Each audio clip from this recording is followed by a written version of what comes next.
At Christmas, my parents turned away my 11-year-old at the door. She had to walk home alone carrying every gift she'd brought and had to spend Christmas in an empty house. When I found out, I didn't shout. I took action. 5 hours later, their lives started to unravel.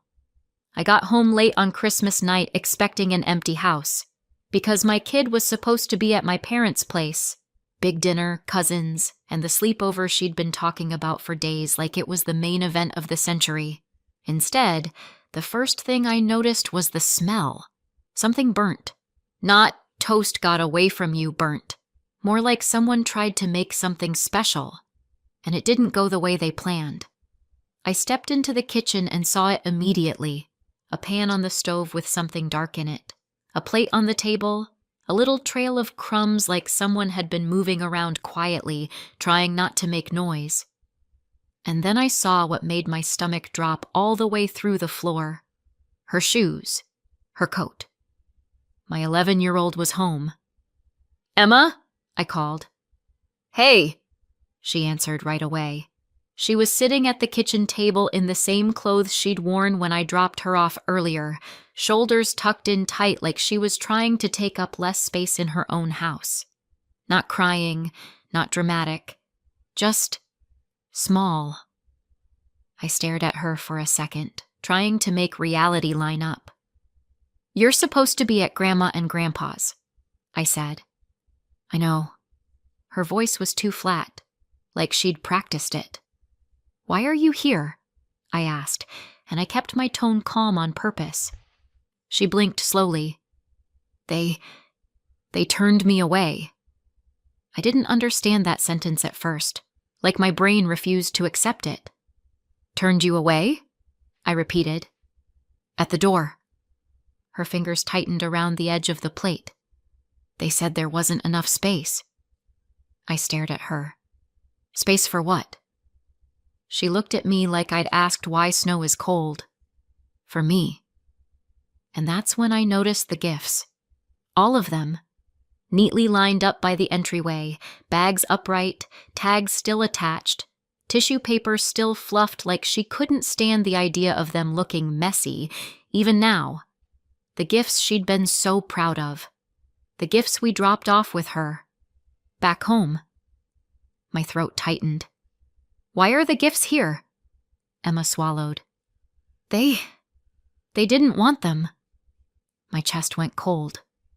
"They told you to take them back?" I asked. She nodded once.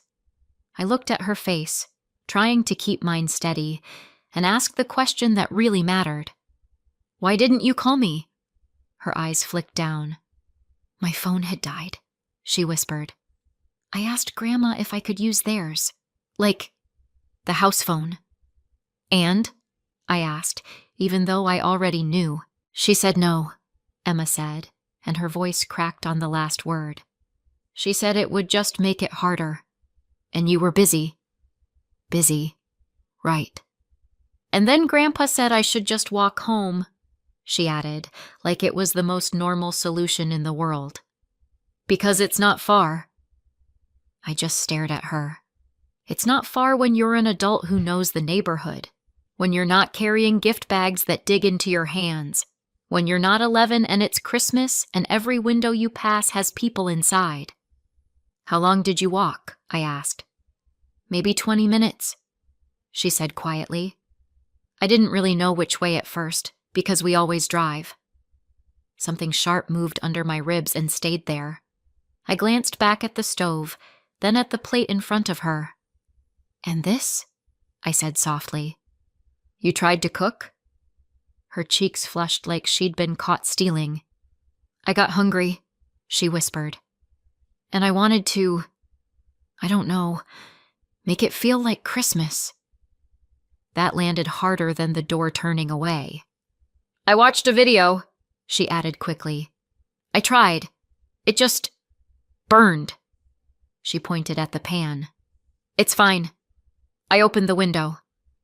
The fact that she was trying to reassure me, like she was the problem, made my throat ache. I pulled a chair out and sat beside her. "Start from the beginning," I said gently. She took a breath that shook. You dropped me off and I went right up, she said. Like you told me. I nodded. Grandma opened the door and Emma's eyes slid away. Looked surprised. Like she forgot I was coming. My jaw tightened. Then Aunt Dana said, "Oh. Just, oh." Emma's mouth twisted. And Grandma said it was a full house. Not enough chairs. What about the cousins? I asked, already bracing. They were inside, she whispered. They could see me.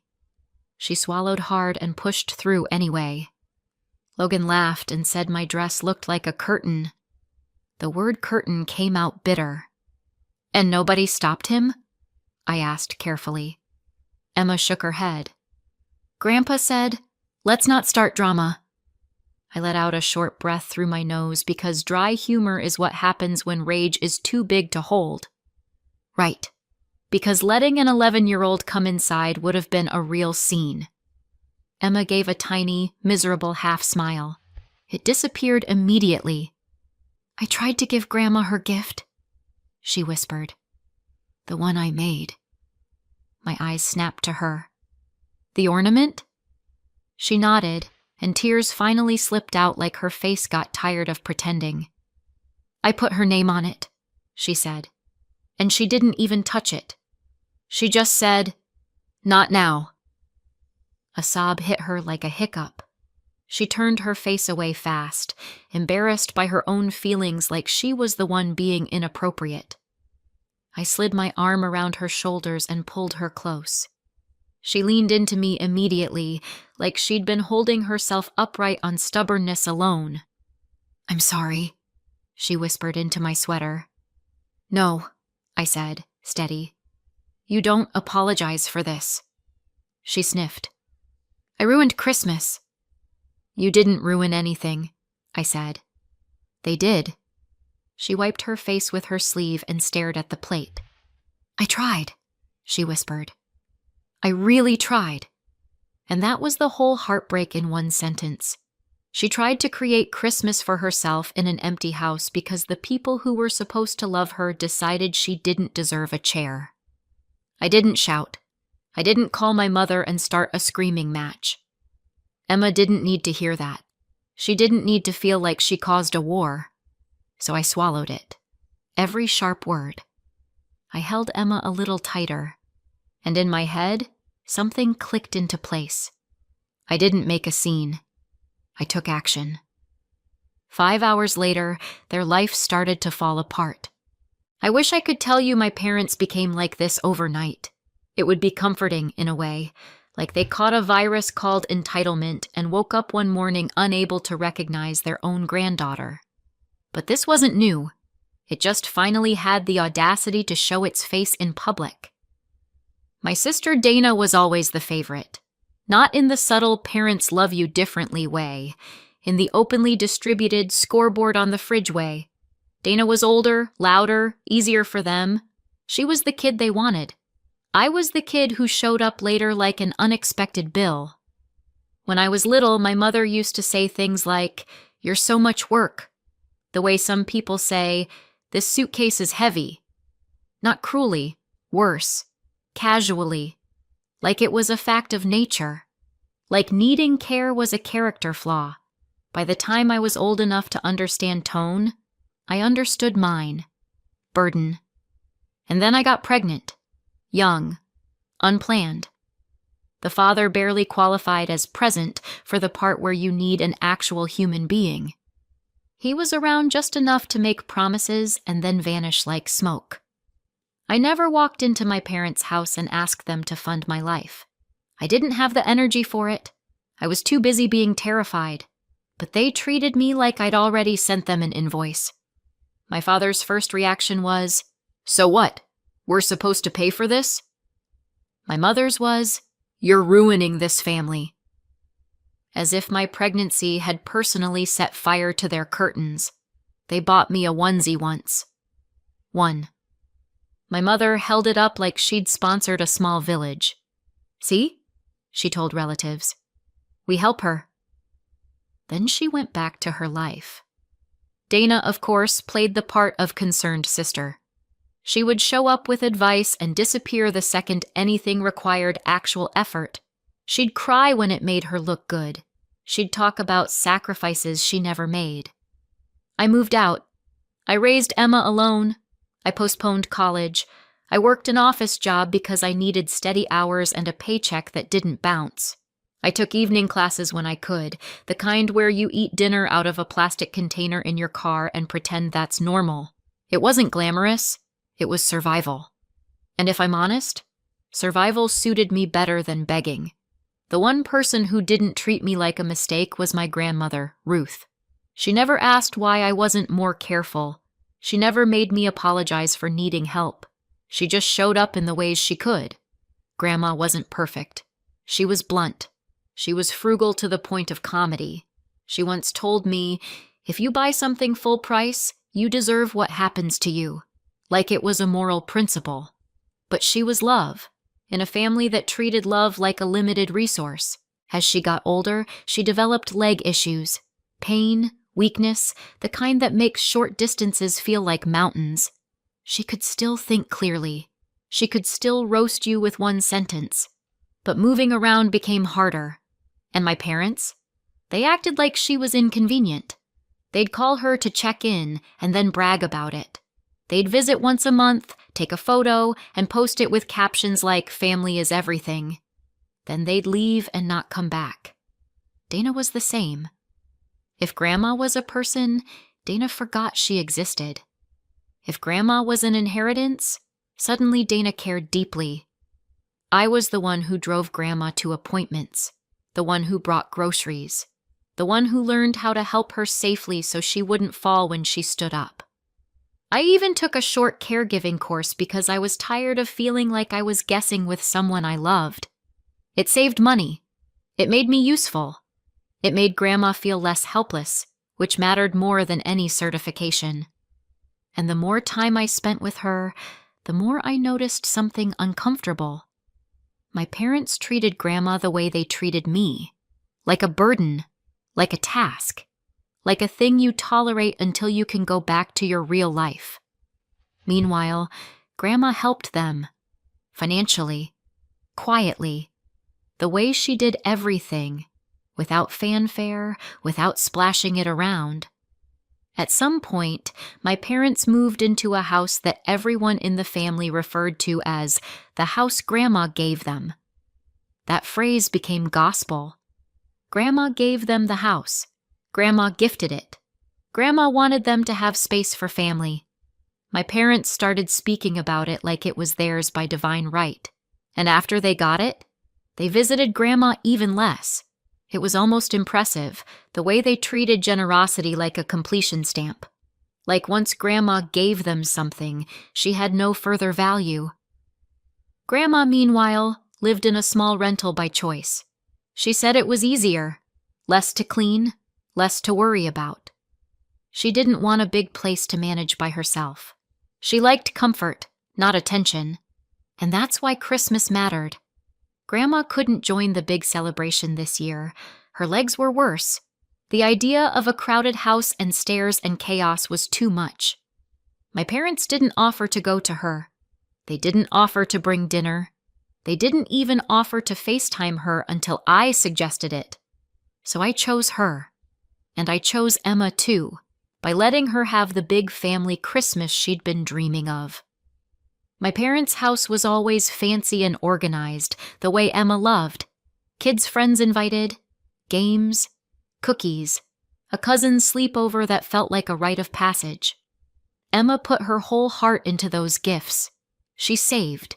She made things. She worried about what people would like. She was proud of it. She didn't mind me not coming because to her, it was still family. That's what made it so crushing when they told her she should celebrate with someone else. Not enough chairs. Not enough space. Not enough room for her. And while they sat around their table feeling satisfied with their perfect Christmas, they didn't know what was already starting to unravel. That night, I had 2 jobs. Get my daughter back to herself and keep my parents from doing any more damage while she was still bleeding on the inside. Emma wasn't dramatic about it. That was the problem. She moved around our kitchen like she was trying not to disturb the air, like she didn't deserve to take up space in her own house. I didn't lecture her about the stove. I didn't point at the burnt pan like it was Exhibit A and why you shouldn't cook alone. We could talk about safety later. Tonight, the bigger emergency was shame. So I did what moms do when they don't have the right words. I made hot chocolate and pretended I wasn't furious enough to chew through drywall.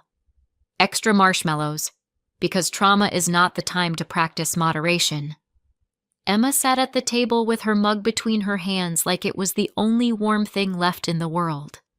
Every few minutes her eyes drifted to the gifts lined up by the door, still perfect, still unwanted. I kept catching myself thinking, I should drive over there. I should knock. I should make them say it to my face. And then I'd look at my daughter's shoulders, how tight they were, how small she'd made herself, and I'd swallow it, because I wasn't going to turn her night into a screaming match soundtrack. Then my phone buzzed. Grandma Ruth. Not a long, chatty call. Grandma Ruth didn't do long and chatty unless she was giving you advice you didn't ask for. She did check-ins. Practical, efficient. I answered and put it on speaker because my hands were busy and because Emma's whole face lifted just hearing the ringtone. Hey, Grandma. Put me where I can see you, she said immediately. No hello. Grandma didn't waste time on greetings when she could be efficient with love. So I switched to video. Grandma appeared on my screen with her glasses on, and that look she got when she was about to correct someone's pronunciation. Emma leaned toward the phone like it was a window.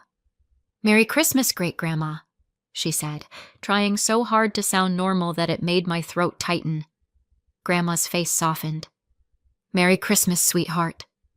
Emma smiled. It lasted half a second. Then it wobbled, and the tears showed up anyway.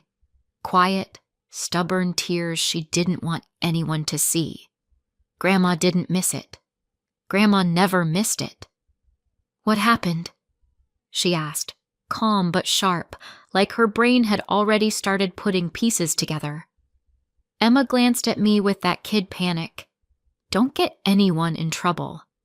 And then she broke anyway, because truth doesn't stay trapped forever. They wouldn't let me in, she whispered. Grandma's expression went still. Who? Grandma and Grandpa, Emma said, and her voice cracked. They said there wasn't space, and they didn't take the gifts. Grandma blinked once, slow. The kind of blink that means I am choosing my next words carefully because I don't want to say something that ends in arson. Emma wiped her face fast. I tried to use their phone, she added, like she needed to justify herself. Mine had died. I asked. They said no. Grandma's mouth tightened. And you walked home? Grandma asked. Emma nodded. Grandpa said it wasn't far. Grandma didn't raise her voice. She didn't need to. She looked straight at my daughter through the screen and said, Sweetheart, you listened to me. You did nothing wrong. Nothing. Emma made a little sound like she wanted to climb inside those words and live there. Grandma continued, You were polite. You brought gifts. You showed up. If anyone should be ashamed, it's the people who shut a child out at their door. Emma's chin trembled. I pulled her closer with my arm, and she leaned into me like she'd been holding herself up on pride alone. Grandma's gaze flicked to me. Kate. Yes, I said, already braced. Her voice sharpened. I gave them that house so they'd have space for family. Space. For family. I didn't interrupt. I didn't steer. I didn't feed her lines. I just sat there, holding my child, letting Grandma connect her own dots. Grandma's eyes narrowed. And they used that space to turn my great-grandchild away. I felt my stomach drop, because when Grandma got quiet, people got consequences. I won't allow it, she said. Grandma, I started, automatically, because I wasn't trying to light a match near gasoline. No, she cut in. My legs hurt. That's all. My brain works. I know, I said softly. Grandma's voice went even calmer. I'm going to undo it. I blinked. Undo what? The house, she said.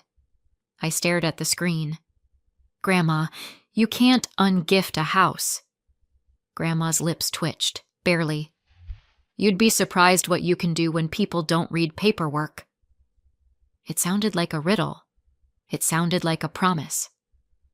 Emma sniffed and wiped her face again, trying to pull herself together like she hadn't just been told she didn't deserve a chair.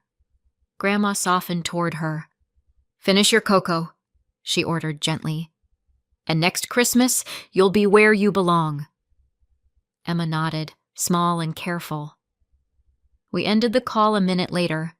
Grandma told Emma she loved her. Grandma told me to lock my doors. Grandma never missed an opportunity to assume the world was full of criminals, including my parents. After that, I focused on the only thing that mattered: getting my daughter through the rest of the night without letting that shame set like concrete.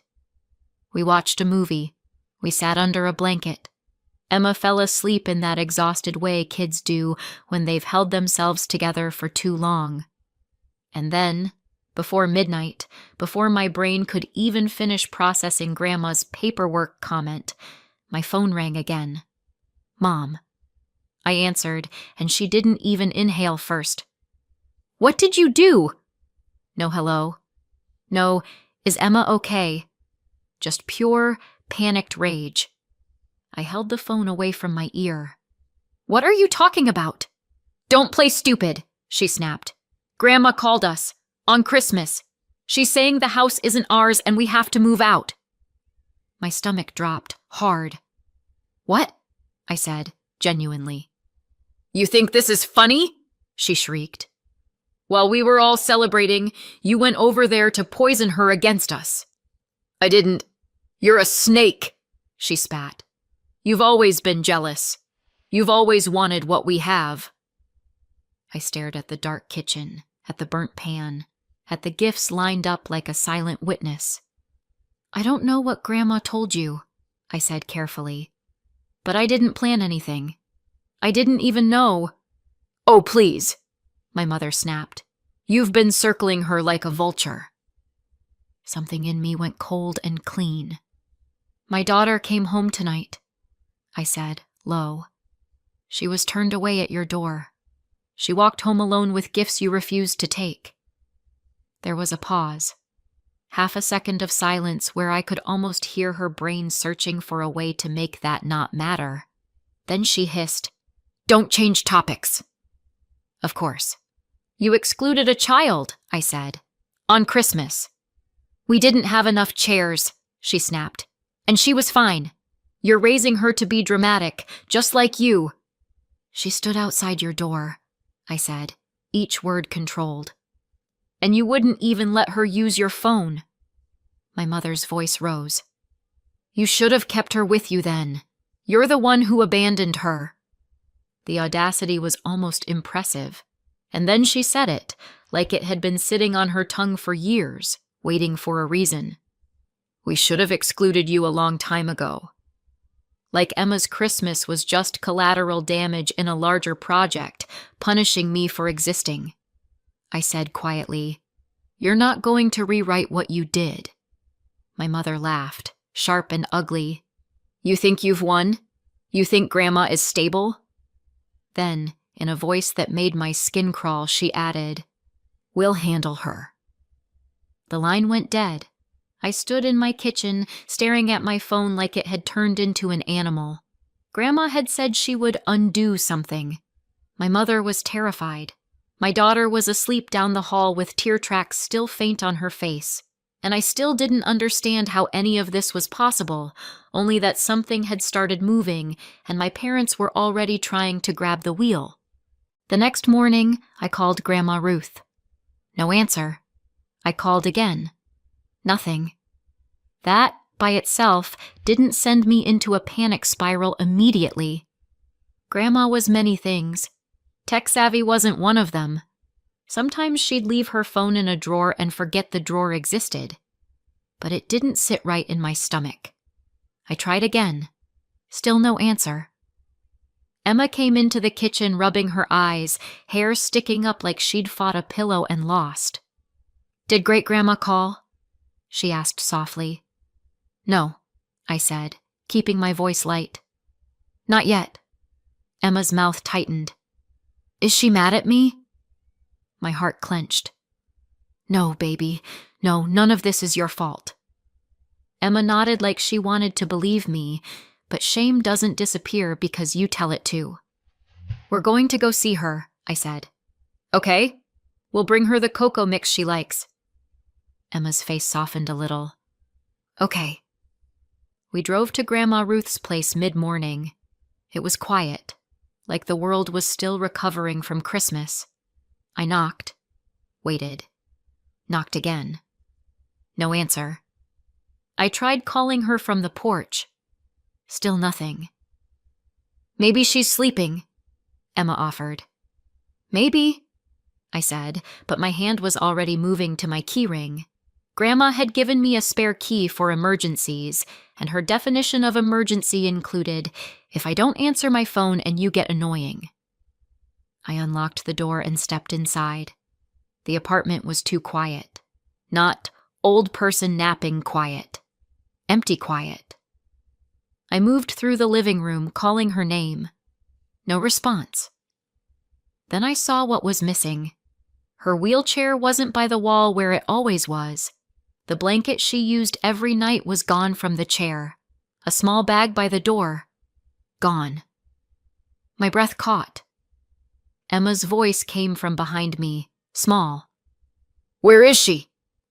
"I don't know," I said, and my voice sounded like it belonged to someone else.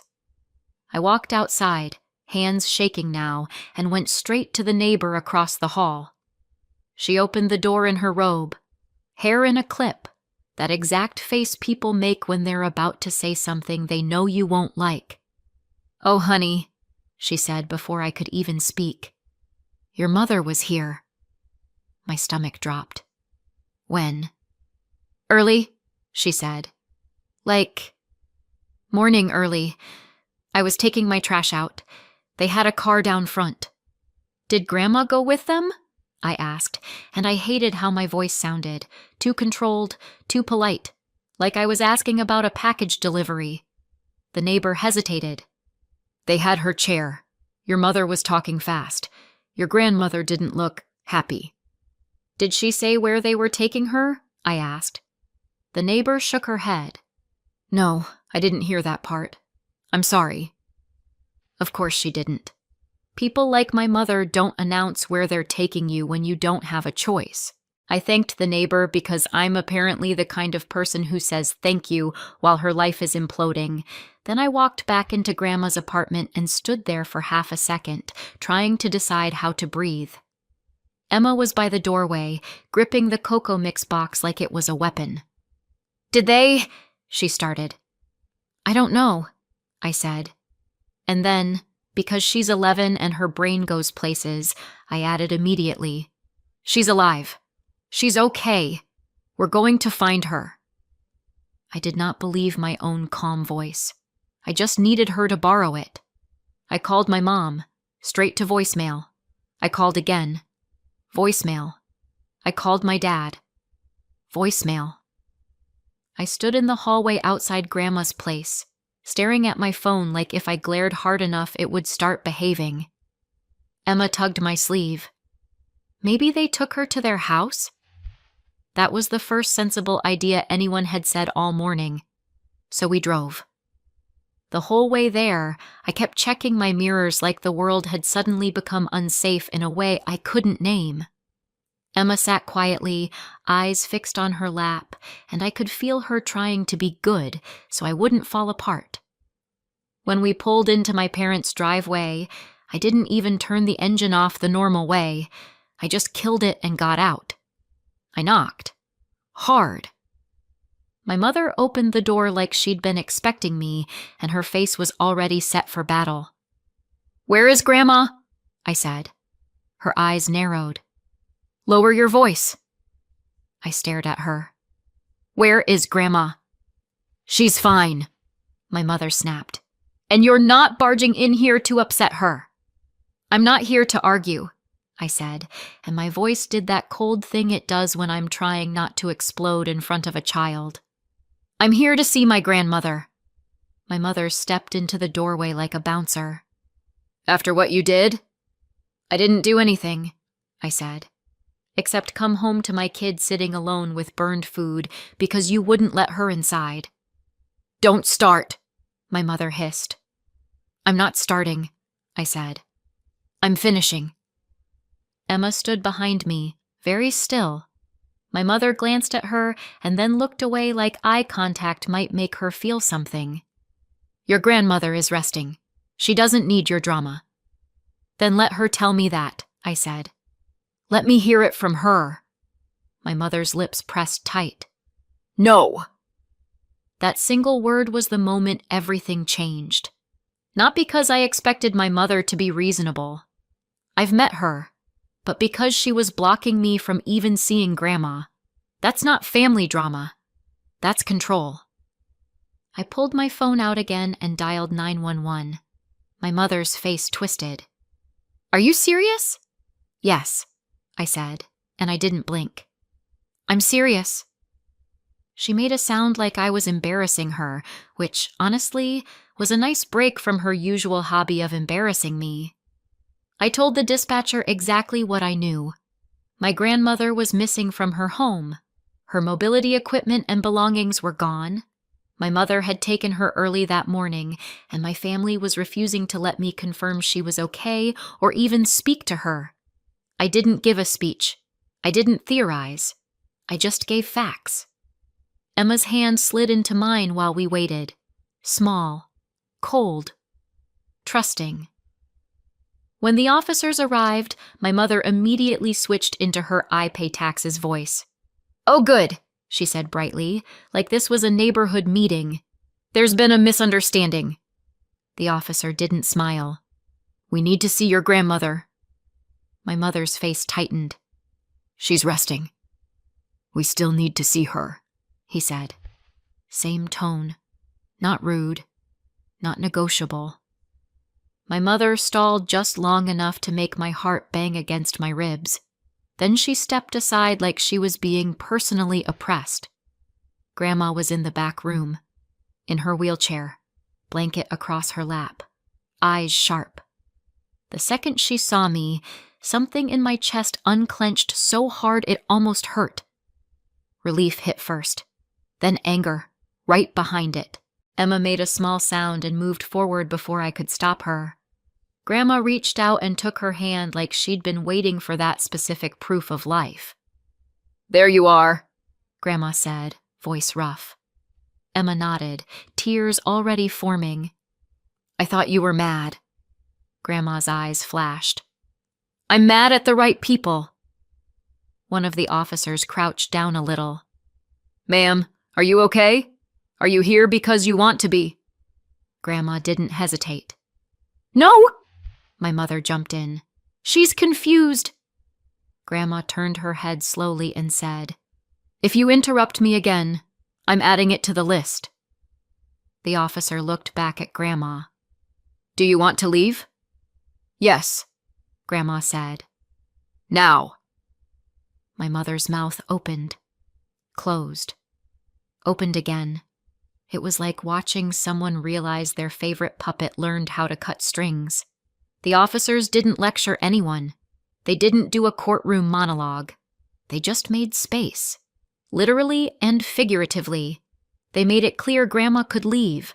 And when Grandma rolled past my mother, she didn't even look at her. That silence said more than any yelling. I got Grandma into my car.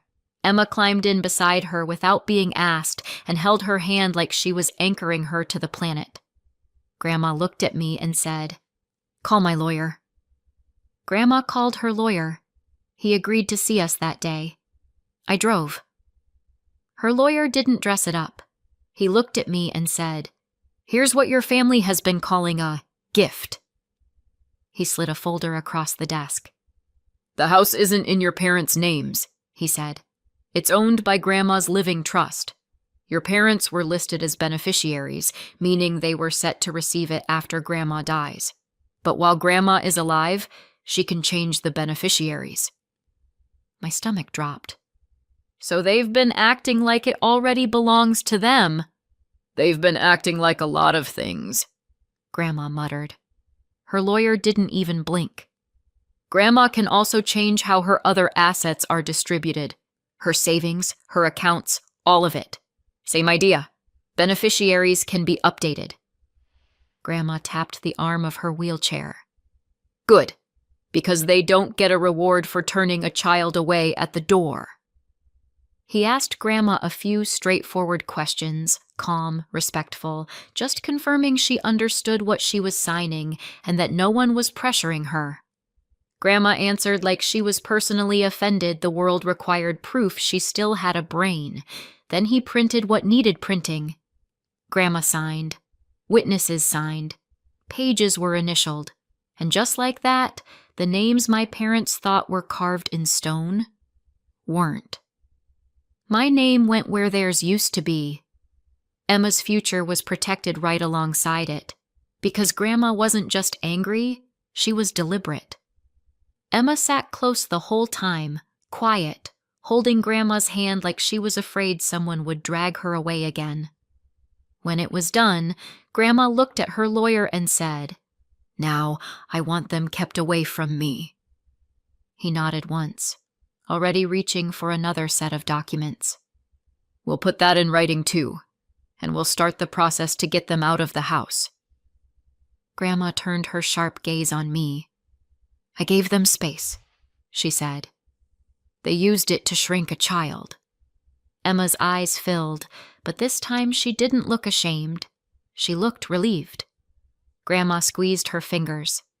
"Next Christmas," she told her, "you're not standing outside anyone's door." Fast forward to next Christmas. Emma and I are in the house my parents used to call theirs. Not because I wanted some trophy, because Grandma wanted the truth reflected in paperwork. The place is worth about $350,000, and she moved in with us after everything went down. We made it actually livable for someone in a wheelchair, a ramp, wider doorways, grab bars, a bedroom on the main floor. Funny how not enough space magically turns into plenty of space when you're not using it to punish people. Grandma also had about $200,000 in savings. She changed the beneficiaries on all of it. Part went into an emergency cushion for her care. The rest went where she wanted it to go. A college fund for Emma and a future she doesn't have to beg for. My parents got exactly what they earned. Nothing. They tried calling, apologizing, blaming, switching the order, like that changes the story. I don't answer. Emma's different now. Quieter in a calmer way. Not the make myself small so I don't get rejected way. And Grandma, still sharp, still stubborn, still very pleased with herself. So tell me, did I go too far or not far enough? Let me know in the comments and subscribe for more.